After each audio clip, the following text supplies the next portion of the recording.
Hello friends, welcome to my channel. This is Prashant अक्सर and आज है 30 ऑफ जुलाई। तो चलिए आज को जो भी इंपॉर्टेंट आर्टिकल थे द हिंदू के अंदर में उसे हम लोग कंप्लीट करते हैं। सबसे फर्स्ट आर्टिकल आता है हमारे पास प्रलय मिसाइल के बारे में। प्रलय मिसाइल डीआरडीओ के द्वारा अभी जस्ट टेस्ट किया गया, इसे ये न्यूज़ में आया है। कहाँ पे टेस्ट किया गया है? तो doctor APJ Abdul Kalam island जो है हमारे पास, वहाँ से इसको टेस्ट किया गया था 2 प्रलय मिसाइल्स को, ठीक है। ये जो प्रलय मिसाइल्स है ये बनाया गया है स्पेशली डीआरडीओ के द्वारा। डीआरडीओ का एक लैब है, इसके बारे में आपको थोड़ा-सा ध्यान में रखना है, जो इसमें एक इम्पोर्टेंट रोल प्ले किया बनाने के लिए, दैट इज़ रिसर्च सेंटर इमारत, ठीक है। तो ये ध्यान में रखना है कि ये एक डीआरडीओ का लैब है। अब प्रलय मिसाइल के बारे में बात करते हैं तो ये एक टैक्टिकल मिसाइल है, मतलब ऑन पे लिए यूज़ किया जाता है। इसके अलावा आपके पास सॉलिड प्रोपेलेंट का यूज़ करता है, तो इसके अंदर भी जो प्रोपेलेंट यूज़ हो रहा है वो सॉलिड हो रहा है, तो ये थोड़ा-सा ध्यान में रखना है हमको, ठीक है। क्वासी बैलिस्टिक जो मिसाइल्स होते हैं ये वो है। एक होता है कि आपके पास बैलिस्टिक मिसाइल, मतलब नॉर्मली ये मिसाइल ऐसे जो इस पाथ को फॉलो करता है इसको बोलते हैं हम लोग क्वासी बैलिस्टिक मिसाइल। अब ये जो पाथ फॉलो करता है इसमें यहाँ तक तो ये मतलब थ्रस्ट का यूज़ करके यहाँ तक जाता है, लेकिन यहाँ के बाद जो बैलिस्टिक मिसाइल्स होते हैं वो प्री फॉल करते हैं, ठीक है। सिंपल सा प्री फॉल करते हैं और ये मल्टीपल वॉरहेड्स भी लेके जा सकते हैं, ज़्यादातर जो बैलिस्टिक मिसाइल्स होते हैं। तो डिफरेंस क्या है क्वासी बैलिस्टिक मिसाइल्स में? तो ये ज़्यादा इसको हम अच्छे से कंट्रोल कर सकते हैं। मतलब अगर मान लो कि ये फॉल कर रहा है नीचे की तरफ और इसमें अगर कोई पर्टिकुलरली दूसरा सामने वाला जो हमारा कंट्री है या सामने वाला जो हमारा एनिमी है, वो अगर इसको इंटरसेप्ट करने की कोशिश कर रहा है, तो हम ये बैलिस्टिक मिसाइल्स का पाथ चेंज कर सकते हैं, ठीक है। तो ये इसे हम लोग बोलते हैं क्वासी बैलिस्टिक मिसाइल्स, मतलब ये इसका हम लोग पाथ चेंज कर सकते हैं। ये ज़्यादा एडवांस होता है बैलिस्टिक मिसाइल से थोड़ा-सा, तो ये ध्यान में आपको रखना है। शॉर्ट रेंज है, तो सरफेस टू सरफेस जो है वो सरफेस टू सरफेस मिसाइल है ये, और एक शॉर्ट रेंज मिसाइल है। दैट मीन्स कि 150 से लेके 500 किलोमीटर तक के ये रेंज को हिट कर सकता है। कैरी कर सकता है different type of warheads, obviously बहुत सारे वॉरहेड्स, अलग-अलग टाइप के वॉरहेड्स जो है वो कैरी कर सकता है। चलिए एक एमसीक्यू है यहाँ पे प्रलय मिसाइल के बारे में, इसको ट्राई करिए सॉल्व करने के लिए। फर्स्ट बोल रहा है कि it is surface to surface missile है जो सॉलिड प्रोपेलेंट का यूज करता है, तो बिल्कुल सही स्टेटमेंट है। सेकंड बोल रहा है कि फुली जो ये मिसाइल है, प्रलय मिसाइल है, ये आपके पास फुली बैलिस्टिक ट्रैजेक्टरी को फॉलो करता है, तो ये गलत है। क्वासी बैलिस्टिक ट्रैजेक्टरी को फॉलो करता है, तो ये स्टेटमेंट गलत हो गया। थर्ड स्टेटमेंट बोल रहा है कि it is capable of carrying the different type of warheads, तो ये भी स्टेटमेंट सही है। तो फर्स्ट एंड थर्ड स्टेटमेंट इसका आंसर हो जाएगा, ठीक है। नेक्स्ट आर्टिकल आता है हमारे पास इंटरनेशनल बिग कैट अलायंस के बारे में। इंटरनेशनल बिग कैट अलायंस है क्या? तो एक ग्लोबल इनिशिएटिव है, स्पेशली इंडिया के द्वारा ये लीड किया जाता है और इंडिया के द्वारा ये स्टेप लिया गया था प्रोटेक्ट करने के लिए और कंजर्व करने के लिए। जो भी हमारे पास जो बिग कैट स्पीसीज होते हैं ना, इनके जो 7 स्पीसीज होते हैं, 7 बिग कैट स्पीसीज होते हैं, इनके हैबिटेट को अक्रॉस द वर्ल्ड प्रोटेक्ट करने के लिए, कंजर्व करने के लिए ये हमारे द्वारा एक अलायंस बनाया गया था। इंडिया के द्वारा ये स्टेप उठाया गया था, ठीक है। इंडिया के द्वारा ये international big cat alliance form किया गया था। कब किया गया था? तो जब 50th एनिवर्सरी था हमारे पास प्रोजेक्ट टाइगर का, जब प्रोजेक्ट टाइगर का 50वां एनिवर्सरी था, उस टाइम हमने 2023 के अंदर में इसे लॉन्च किया था, ठीक है। तो ये चीजें ध्यान में रखना है कि इंडिया में के द्वारा 2023 में ये इंटरनेशनल बिग कैट अलायंस जो है वो फॉर्म किया गया था। हेडक्वार्टर कहाँ पे है? तो हेडक्वार्टर आपको ऑब्वियसली इंडिया के अंदर में ही इसका रहेगा। इसके अंदर में 12 मेंबर्स है, जैसे इंडिया हो गया, अर्मेनिया हो गया, भूटान हो गया, कंबोडिया हो गया, ठीक है। इसके अलावा निकारागुआ हो गया, फिर आपके पास रवांडा हो गया, इथोपिया हो गया, इस्वातिनी हो गया, गिनिया हो गया, लाइबेरिया हो गया, सोमालिया हो गया, सूरीनेम हो गया। तो ये सारे के सारे जो इंपॉर्टेंट बिग कैट अलायंस के टोटल जो है वो इंपॉर्टेंट ये सारे 12 मेंबर्स है, ठीक है। अब देखते हैं हम लोग कि जो 7 मेंबर्स है वो कौन कौन से हैं इसके अंदर में। तो फर्स्ट है आपके पास tiger, then lion, leopard, snow leopard, cheetah, jaguar and puma. ये सारे के सारे जो है वो ये 7 स्पीसीज है जो बिग कैट अलायंस के अंदर में आते हैं। ऑब्जेक्टिव क्या है? ये जो हमारे पास इंटरनेशनल बिग कैट अलायंस, इसका ऑब्जेक्टिव क्या है? ऑब्जेक्टिव है कि जितने भी इलीगल वाइल्ड लाइफ ट्रेड हो रहा है इसको कहीं ना कहीं खत्म करना, प्रोटेक्ट करना एक नेचुरल हैबिटेट को। ये जो 7 बिग कैट स्पीसीज है इनके जो नेचुरल हैबिटेट है उसको प्रोटेक्ट करना, साथ साथ इनको टेक्निकल और फंड से सपोर्ट प्रोवाइड करना, सो दैट कि ये कंजर्व कर किए जा सके, ठीक है। अब इस सातों के बारे में हम लोग थोड़ा सा देखते हैं, इनका स्टेटस क्या है। जैसे टाइगर, आपको ये चीजें ध्यान में रखना है कि साइट्स के अंदर सब अपेंडिक्स 1 में आता है एक्सेप्ट प्यूमा, ठीक है। तो प्यूमा सिर्फ अपेंडिक्स 2 में आता है, इसके अलावा सब अपेंडिक्स 1 में, तो ये थोड़ा सा ध्यान में रखिए। और वाइल्ड लाइफ प्रोटेक्शन एक्ट के अंदर में सब का सब जो है वो शेड्यूल 1 में ही आते हैं। अब आपको आईयूसीएन के बारे में थोड़ा सा ध्यान में रखना है। जैसे जो टाइगर है वो इंडेंजर्ड में आता है, प्यूमा जो है वो आपके पास लिस्ट कंसर्न में आता है, और जगुआर जो है वो आपके पास लिस्ट थ्रेटन के अंदर में आता है, नियर थ्रेटन के अंदर में आता है। इसके अलावा जो भी बच गई ये चारों जो है वो वल्नरेबल कैटेगरी के अंदर में आते हैं। तो ये 4 जो कैटेगरी है वो तो वल्नरेबल वाली कैटेगरी में आते हैं।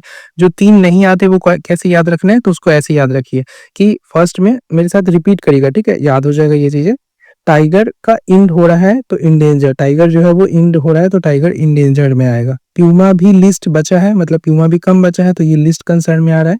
टाइगर का गुड इंड हो रहा है, प्यूमा भी लिस्ट बचा है, और जगुआर मेरे नियर में। जैसे मान लो एक मैंने यहाँ पे एक पिक्चर बना दिया है कि यार देखिए एक इंसान है, वो जगुआर इसके बगल में खड़ा है तो ये डर रहा है, तो ऐसे पिक्चर से ये दिमाग में रहेगा जगुआर मेरे नियर में है तो नियर थ्रेटन। तीनों एक बार फिर से रिपीट कर लीजिए। टाइगर का इंड हो रहा है, प्यूमा भी लिस्ट बचा है, जगुआर मेरे नियर में है। तो अब इसको आप ऐसे हाथ रख के और ट्राई करो खुद से रिकॉल करने के लिए। ये चारों तो याद रहेगा कि ये सारे के सारे वल्नरेबल वाले में है, टाइगर का इंड हो रहा है तो इंडेंजर्ड, प्यूमा भी लिस्ट बचा है तो लिस्ट में, और जगुआर वाला फोटो याद आ रहा है तो वो मेरे नियर में है तो नियर थ्रेटन में। ठीक है, तो ये था आपके पास नेक्स्ट आर्टिकल। चलिए इससे रिलेटेड यहाँ पे एक एमसीक्यू है, ये एमसीक्यू आप सॉल्व कर सकते हैं। बताया जा रहा है कि इंडिया जो है वो लीड करता है कंजर्वेशन करने के लिए जितने भी 7 बिग कैट स्पीसीज है। तो पहला स्टेटमेंट सही है। सेकंड बोल रहा है कि वनली वो ही कंट्री है जो जिनके पास 7 स्पीसीज होते हैं वही इसके मेंबर्स हो सकते हैं, तो ऐसा नहीं है हमारे पास प्यूमा नहीं है फिर भी हम इसके मेंबर है, तो सेकंड स्टेटमेंट गलत है। थर्ड बोल रहा है कि इंडिया एंड 11 अदर्स कंट्रीज, मतलब टोटल 12 कंट्री जो है इसके अंदर में फॉर्मल मेंबर है इसके अंदर में, तो बिल्कुल सही है। टोटल जो है वो 12 मेंबर है, इंडिया और 11 दूसरे कंट्रीज। नेक्स्ट आर्टिकल आता है हमारे पास वर्ल्ड स्मॉलेस्ट स्नेक के बारे में। वर्ल्ड स्मॉलेस्ट स्नेक के बारे में बात करेंगे तो बारबाडोस थ्रेड स्नेक, इसे हम लोग बोलते हैं वर्ल्ड का ये स्मॉलेस्ट स्नेक है। जैसे आप देख सकते हो यहाँ पे कि कॉइन्स के मतलब ऊपर में सिंपल सा ऐसा दिख रहा है, इतना छोटा है ये जो इसका साइंटिफिक नेम होता है वो बिल्कुल याद नहीं रखना है, इंपॉर्टेंट नहीं है, बस इसका नाम ध्यान में रखना है कि बारबाडोस थ्रेड स्नेक है। अब जैसा नाम से लग रहा है बारबाडोस, तो ये बारबाडोस के अंदर में ही पाया जाता है, तो ये इंडेमिक है बारबाडोस का। साथ साथ इनका सिंगल सिलेंडर एक होता है, देखिए नॉर्मल एक होता है ऐसा, एक होता है ऐसा लंबा थोड़ा सा रहता है ये, तो इस टाइप का इसका एक होता है। इसके अलावा ये ब्लाइंड होते हैं जो ये स्नेक होते हैं बारबाडोस, ये जो है कैरिबियन कंट्रीज में पाए जाते हैं। मतलब ये जो बारबाडोस है ना ये एक्चुअली कैरिबियन कंट्री का पार्ट है, ना कि लेजर एंटीलीज का। तो एक यहाँ पे जो यहाँ पे कैरिबियन कंट्रीज है वहाँ पे एक और ऐसा आर्कीपिलागो है, मतलब आर्कीपिलागो जो आइलैंड्स के ग्रुप होते हैं उनको बोलते हैं, तो वहाँ पे एक लेजर एंटीलीज भी है, तो वो लेजर एंटीलीज का पार्ट नहीं है बारबाडोस। ये ध्यान में रखना है कि बारबाडोस जो है वो कैरिबियन कंट्री है। ठीक है, अब इससे रिलेटेड यहाँ एक एमसीक्यू दिया गया है, इसको आप देख सकते हैं। चलिए नेक्स्ट आर्टिकल पे आते हैं हम लोग। नेक्स्ट आर्टिकल हमारे पास है गिनी इंडेक्स के बारे में। गिनी इंडेक्स क्या करता है, तो ये मेजर करता है इनकम या फिर वेल्थ कितना इनइक्वल है एक कंट्री के अंदर में, मतलब इनकम या वेल्थ का इनइक्वालिटी मेजर करता है एक कंट्री में कि कितना उसके अंदर में इनइक्वालिटी है। अगर इसका रेंज जाए या इसका वैल्यू जो है वो 0 आ रहा है, इसका मतलब परफेक्ट इक्वलिटी है, सब कुछ इक्वल है, मतलब सोशलिज्म बहुत अच्छे से फॉलो किया जा रहा है इस कंट्री के अंदर, बोल सकते हैं इनडायरेक्टली। और अगर इसका जो रेंज है या फिर इसका वैल्यू जो आपकी कंट्री के अंदर में 100 आ रहा है, तो इसका मतलब परफेक्ट इनइक्वालिटी है, मतलब बहुत ज्यादा इनइक्वालिटी है। ठीक है, इंडिया के अंदर में इसका रेंज आया, इसका जो रिपोर्ट है इस रिपोर्ट के अकॉर्डिंग इंडिया का जो वैल्यू है वो है 25.5% आया है। तो जो राइटर्स थी इस आर्टिकल के, उनका कहना था कि ये जो है वो ट्रू पिक्चर्स नहीं शो करता है, एक्चुअली में इससे ज्यादा है हमारे पास। ठीक है, क्यों, मतलब इससे ज्यादा है 100 की तरफ हम लोग और ज्यादा है, मतलब हमारे इनइक्वालिटी और ज्यादा है। क्यों ज्यादा है, बिकॉज ये जो गिनी इंडेक्स होता है इसके अंदर काफी सारी चीजें नहीं कंसिडर की जाती है, जैसे स्पेशली ये जो टैक्स देते हैं, इनकम जो पर्सन टैक्स दे रहा है उनके बेसिस पे ये रहता है। तो हमारे यहाँ लगभग 10% से भी कम लोग होते हैं जो टैक्स पे करते हैं। ठीक है, जो फॉर्मल सेक्टर्स में है वो लोग, और जो इनफॉर्मल वाले हैं जो इनफॉर्मल सेक्टर में वो टैक्स नहीं पे कर रहे, उनके बारे में तो इसमें बात ही नहीं किया जा रहा है। तो इस वजह से पहला ये रीजन। दूसरा कि पर्टिकुलर एक कम्युनिटी को ही इसमें लिया जाता है और भी बहुत सारे कम्युनिटी है उनको इसमें ऐड नहीं किया जाता है, तो इसके वजह से भी ये रिपोर्ट जो है वो एक्यूरेट नहीं होता है। एंड इसके अलावा ये जेंडर इनइक्वालिटीज हो गया, डिजिटल इनइक्वालिटी हो गया, इन सभी चीजों को भी कंसीडर नहीं करता है। तो इनकम और वेल्थ का इनइक्वालिटी कितना है आपकी कंट्री के अंदर में, इसको मेजर करता है। ये बस एक इंपॉर्टेंट पॉइंट है जो ध्यान में रखिए। इंडिया का क्या अभी रिपोर्ट के अंदर में कितना वैल्यू आया ये थोड़ा सा ध्यान में रखिए। ठीक है, देखिए यहाँ पे 3 टर्म मैं एक्स्ट्रा आपको बता रहा हूँ। एक हो गया आपके पास एसेट, एक हो गया आपके पास वेल्थ, एंड देन आपके पास एक हो गया इनकम। इनकम तो सिंपल सा है, जो आपके पास अर्न मनी रहता है उसको हम लोग इनकम बोलते हैं। जो भी आप अर्न कर रहे हो, जो आप कमा रहे हो, वो चीजें इनकम होती है आपके पास। तो ये तो सिंपल है। वेल्थ और एसेट क्या होता है, तो वेल्थ के अंदर जो भी आपके पास इंपॉर्टेंट चीजें होती है, जो महंगी स्पेशली चीजें होती है, नॉट सिंपल की महंगी चीज को ही हम बोल रहे हैं एसेट, लेकिन स्पेशली महंगी चीजों को ही एसेट के अंदर में देखा जाता है। ठीक है, जैसे आपके पास एक कार है तो ये आपका एसेट हो गया, हाउस है आपका तो ये आपका एसेट हो गया, ठीक है? ऐसे आपके पास बहुत सारे पैसे हैं तो ये भी आपके पास एसेट हो गए। अगर आप ये सभी एसेट्स को मिला दोगे तो सभी एसेट्स को ऐड कर दो तो जो टोटल बना इसी को हम इसको हम लोग बोलेंगे वेल्थ। तो वेल्थ में और एसेट में डिफरेंस समझ में आ गया कि wealth equal to sum of all assets, ठीक है? और इनकम क्या होता है? सिंपल अर्न मनी जो रहता है उसको हम लोग इनकम बोलते हैं। तो ये कंसेप्ट है यहाँ पे एक्स्ट्रा, ये थोड़ा-सा ध्यान में रखना है। चलिए नेक्स्ट आर्टिकल आता है हमारे पास आईएमएफ के बारे में, इंटरनेशनल मॉनेटरी फंड के बारे में। आईएमएफ के बारे में अगर बात करेंगे तो ये यूएन का ही एक स्पेशलाइज्ड एजेंसी है आईएमएफ, ठीक है? तो इंटरनेशनल मॉनेटरी फंड एक यूएन का स्पेशलाइज्ड एजेंसी है। 1944 के अंदर में इसको स्टेबलाइज किया गया था। ब्रेटन वुड कॉन्फ्रेंस हुआ था, ब्रेटन वुड कॉन्फ्रेंस के अंदर में इसको सेटअप किया गया था जो यूएसए के अंदर में हुआ था। इस वजह से इसका जो हेडक्वार्टर है ये भी अभी आप ध्यान में रख सकते हो कि हेडक्वार्टर वाशिंगटन डीसी में है, मतलब यूएसए में ही इसका हेडक्वार्टर है। देन ये जो है 1944 में सेटअप होने के बाद 1945 के अंदर में ये फॉर्मल एग्जिस्टेंस में आता है एंड देन ये 1947 में ऑपरेशनल हो जाता है।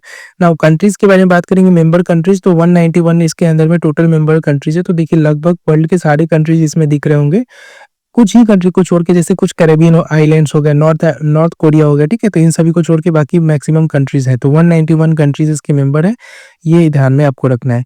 इंडिया के बारे में बात करेंगे तो इंडिया इसका फाउंडिंग मेंबर है। 1944 में जब फाउंड हुआ, 1945 में जैसे ये मतलब फॉर्मल एग्जिस्टेंस के अंदर में आया तो उस टाइम से इंडिया इसका मेंबर है। ऑब्जेक्टिव के बारे में, अच्छा ऑब्जेक्टिव से पहले आप ये ध्यान में रखना कि जो आईएफ के अंदर जो जितने भी कंट्री होती है ना, कंट्री वाइज सबका वोटिंग पावर होता है। तो किसी के पास कम होता है, किसी के पास ज्यादा होता है। तो दो ध्यान में रखना है, पहला तो यूनाइटेड स्टेट के बारे में याद रखना है आपको कि 17.42 होता है और इंडिया का आपको ध्यान में रखना है कि 2.75 है। तो बहुत डिफरेंस है दोनों के वोटिंग पावर में, ठीक है? तो यूएस का वोटिंग पावर इसमें काफी ज्यादा होता है। ऑब्जेक्टिव क्या है इंटरनेशनल मॉनेटरी फंड का? दुनिया भर में पॉवर्टी जितना भी है उसको घटाना, हाई एम्प्लॉयमेंट को कहीं ना कहीं इंक्रीज करना कि एम्प्लॉयड ज्यादा हो पाए लोग, इकोनॉमिक प्रोस्पेरिटी को लॉन्ग टर्म में इंकरेज करना, इनहेंस करना, साथ साथ इंटरनेशनल मॉनेटरी कॉपरेशन देना। तो अगर किसी को पैसों का जरूरत है तो उन चीजों को देख के कि क्या काम है पैसे का नहीं है, इन सभी चीजों को करके और पैसों का मॉनेटरी कॉपरेशन जो है वो भी ये भी प्रोवाइड करना। फॉरेन एक्सचेंज रेट जो है ये स्टेबल रहे, ये मेंटेन रहे, इस चीज का भी, जैसे 1 रुपीज है, 1 रुपीज के बराबर में कितना डॉलर है, इन सभी चीजों का भी स्टेबिलिटी बना रहे। एक्सचेंज रेट जिसे हम लोग बोलते हैं, ये एक्सचेंज रेट को भी ये कहीं ना कहीं इंश्योर करेगा कि वो सही से स्टेबल रहे। पॉवर्टी को रिड्यूस करना, साथ साथ वर्ल्ड के अंदर में ट्रेड सही से हो पाए, उसमें कहीं ना कहीं जो मनी हो, मतलब एक्सचेंज रेट हो गया या फिर आपके पास कोई ऐसा चीज जो है वो ट्रेड में बैरियर ना बने, तो उन चीजों को भी कहीं ना कहीं श्योर करना, एश्योर करना। इसके अलावा अगर बात करेंगे तो फाइनेंशियल स्टेबिलिटी बना रहे, इस चीजों को भी एश्योर करना। तो ये सारे इसके इंपॉर्टेंट ऑब्जेक्टिव है, ठीक है? नेक्स्ट इसके बारे में बात करते हैं कि इसके कुछ इंपॉर्टेंट फाइनेंशियल असिस्टेंट फैसिलिटीज होती है आईएमएफ का, तो उसके बारे में बात करते हैं हम लोग। सबसे फर्स्ट आपको ध्यान में रखना है स्टैंड बाई एग्रीमेंट, एसबीए जिसे हम लोग बोलते हैं। स्टैंड बाई एग्रीमेंट क्या होता है? तो ये एक शॉर्ट टर्म फाइनेंशियल असिस्टेंट होता है। शॉर्ट टर्म का मतलब हो गया कि कम टाइम के लिए, ठीक है? तो शॉर्ट टर्म फाइनेंशियल असिस्टेंट होता है वैसी कंट्रीज को जो बैलेंस ऑफ पेमेंट का क्राइसिस फेस कर रहे हैं, ठीक है? तो अगर कोई कंट्री है जो बैलेंस ऑफ पेमेंट का क्राइसिस फेस कर रही है तो उसको short term financial assistant provide कर देगा आईएमएफ। फिर बाद में वो जब सही हो जाएगा उसके क्राइसिस तो वो वापस आपको पैसा वापस कर देगी। इसके अलावा आपके पास ईएफएफ होता है, तो इसके बारे में भी आपको पढ़ना नहीं है। देन आपके पास एसडीआर होता है, इसके बारे में भी आपको नहीं पढ़ना। जब ये ऊपर से बस यहाँ पे दिया, जब ये न्यूज में आएगा इसको हम लोग थोड़ा सा डिटेल में कवर करेंगे इन दोनों को। एक चीज और इंपॉर्टेंट आपको ध्यान में रखना है यहाँ पे, वो आपके पास क्या क्या रिपोर्ट्स होते हैं वो आईएमएफ निकालता है। तो कौन कौन से रिपोर्ट्स निकालता है? सबसे फर्स्ट वर्ल्ड इकोनॉमिक आउटलुक, इस यहाँ पे आप एक बार पहले अच्छे से देख लो, इसका मैंने शॉर्ट में ऐसे बनाया है कि इकोनॉमिक आउटलुक का स्क्वाड। तो दो इकोनॉमिक आउटलुक, मतलब वैसे दो रिपोर्ट्स होंगे जिसमें इकोनॉमिक आउटलुक लगा होगा, तो वो वैसे वाले दो रिपोर्ट निकालता है, प्लस एक रिपोर्ट फाइनेंशियल वाले, एक फिजिकल वाले, एक एक्सटर्नल। तो economic outlook, financial, physical, external. Repeat करिए मेरे साथ, economic outlook, financial, physical, external. अब देखिए कौन कौन से रिपोर्ट निकालता है ये, टोटल 5 रिपोर्ट निकालता है। एक तो हो गया वर्ल्ड इकोनॉमिक आउटलुक, पीछे में है इकोनॉमिक आउटलुक, दूसरा है रीजनल इकोनॉमिक आउटलुक, तो दो ये हो गया। देन एक फाइनेंशियल वाले, तो global financial stability report, then एक फिजिकल वाला तो फिजिकल मॉनिटर रिपोर्ट, और एक एक्सटर्नल वाला तो एक्सटर्नल सेक्टर रिपोर्ट, ठीक है? तो ऐसे याद रखने के लिए आप ये चीजें थोड़ा सा ध्यान में रख सकते हो। तो आज के टोटल आर्टिकल हमने कंप्लीट कर लिया है। आई थिंक आपको सारी चीजें समझ में आ गई होगी, और सेशन कैसा लगा आप बताइएगा जरूर, और please like, share and subscribe. And अगर आपको ये पीडीएफ चाहिए आपको डेली पीडीएफ चाहिए अगर ऐसे करंट का, तो आप मेरे टेलीग्राम चैनल को ज्वाइन कर सकते हैं, डिस्क्रिप्शन में लिंक दिया गया है। मिलते हैं नेक्स्ट सेशन के अंदर में। Thank you.